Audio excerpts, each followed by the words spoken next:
But if we understand, ikhwan, that Christmas returns back to shirk and back to the practices of the mushrikun, and back to ikhwan practices that not only do they return back to the shirk, ikhwan, but even if we were just to say that Christmas is nothing but the celebration of the birth of Isa ibn Maryam, it is for Christians the celebration of the birth of the Son of God. The celebration of the birth of Allah's Son, wal-iyadhu billah. And so, ikhwan, on that basis, Sheikh bin Uthaymeen and others have mentioned that it is kufr to say Happy Christmas to the one who says Merry Christmas to you. Kufr. Because in essence you're saying, may you have a merry celebration of the Son of God, or of the birth of the Son of Allah. And so Sheikh bin Uthaymeen mentioned to say in response to saying, to someone saying Merry Christmas, to say and a Merry Christmas to you too, is considered kufr if one understands what it is one is saying. And so, ikhwan, while we reflect upon the origins of Christianity, of Christmas, we should likewise reflect, ikhwan, upon the fadl and the virtue and the station of the methodology of the Salaf of this ummah. That methodology, ikhwan, that in regards to its usul and its qawaid and its principles, has protected the deen of Allah Azza wa Jal and prevented any of this type of foolishness creeping in. And even if it does creep in, then we have in and among the ummah, from the companions and the ashab as-sunan, those who repel it and are quick to hasten to refute it and to repel it, ikhwan, and to highlight to the ummah its evil. And thus, ikhwan, you'll hear people saying oftentimes when, because the Salafis are those who constantly refute and constantly refute and constantly refute, and you hear people saying, subhanallah, these brothers always banging on about the refutation of this and the refutation of that. You should understand, ikhwan, that Allah Azza wa Jal had mentioned, وَلَوْلَا دَفْعُ اللَّهِ النَّاسِ بَعْضَهُمْ بِبَعْضٍ لَفَسَدَتِ الْأَرْضِ. That if it were not for Allah causing some people to repel others, then the earth would have become corrupt. It is better, ikhwan, that the perimeters are defended and are guarded, and those small bid'ah are not allowed in. And it is those small bid'ah, ikhwan, that are from the affairs that lead to the greater bid'ah, to the bigger bid'ah. And thus, you'll find our ulama sometimes having a stronger stance against that which is considered a small innovation, because of the fact that they know that it has more chance of creeping into this ummah than the big innovation. Individual walks in here, ikhwan, with a big green turban and with some dhikr beads, and sits down and turns around to the congregation. Assalamu alaikum wa rahmatullahi wa barakatuh. Brothers, I just want to speak to you about some very important matters related to the remembrance of Allah Azza wa Jal.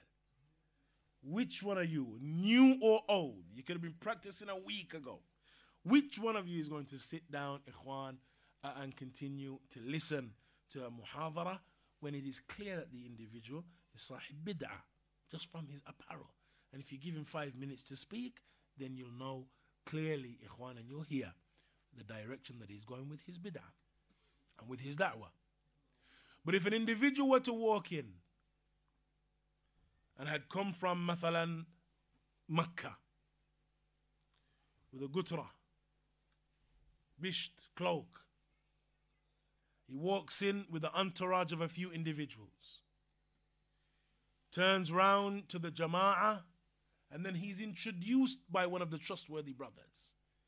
That ikhwan, even though he doesn't know him, ikhwan, alhamdulillah, today we have Sheikh Umar al-Makki, who is from the Mashaykh of Makkah, and who is going to address us concerning some of the important issues related to differing of opinion in and among the ummah. And if the brothers are able to stay, then we encourage you to remain and stay and listen to the lecture and benefit from the lecture. Which of the two ikhwan are we more likely to sit and to listen to and to attempt to get some benefit from?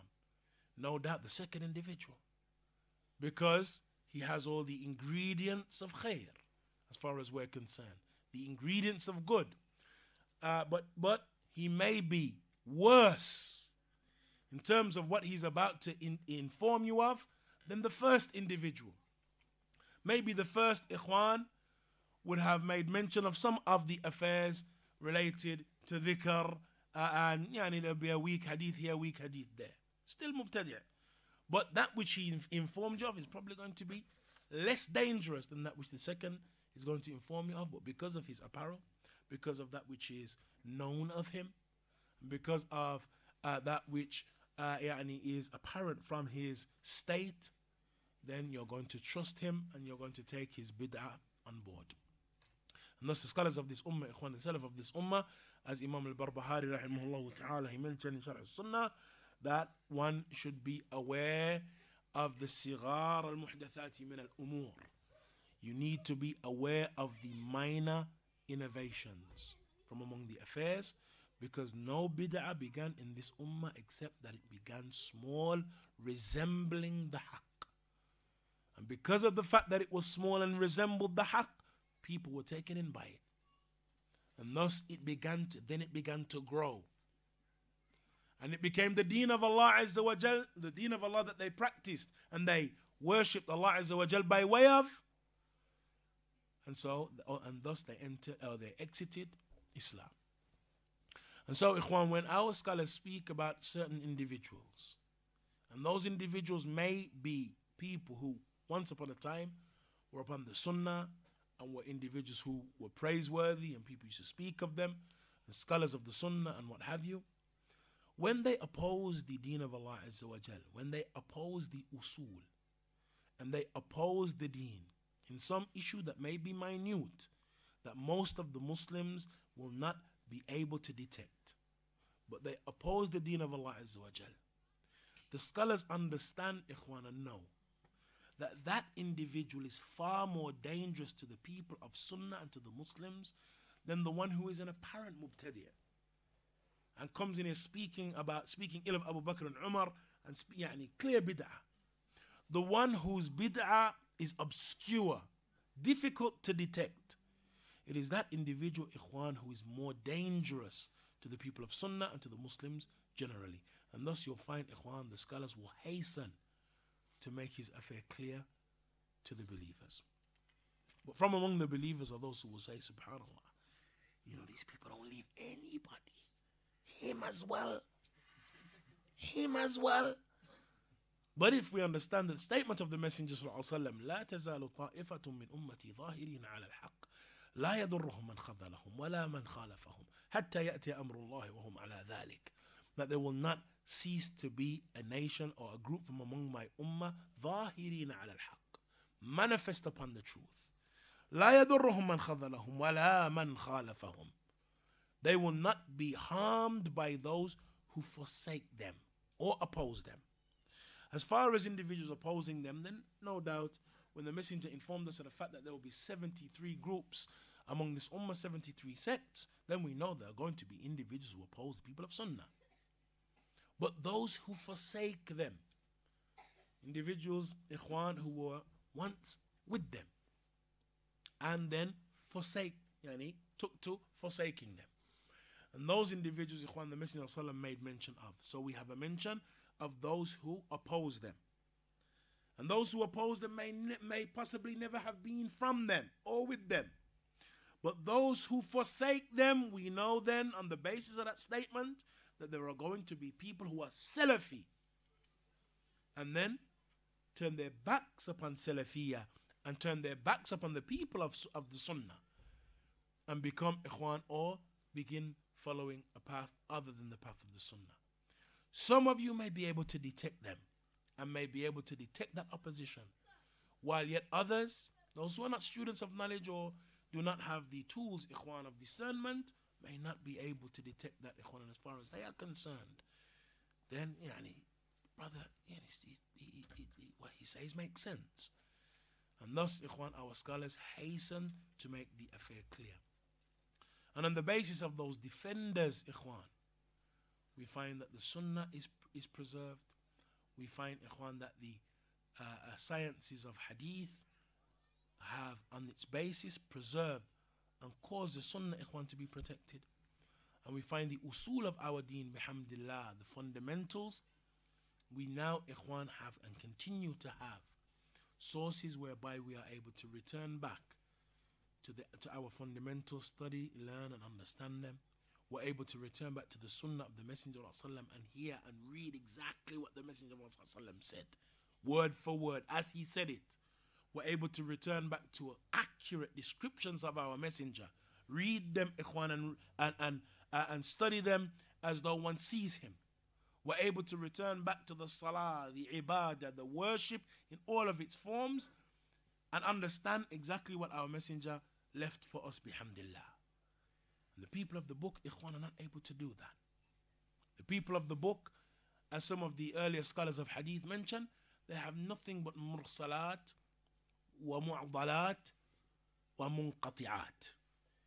The mu'dal, the mursal, and the munqati' are forms of broken chains.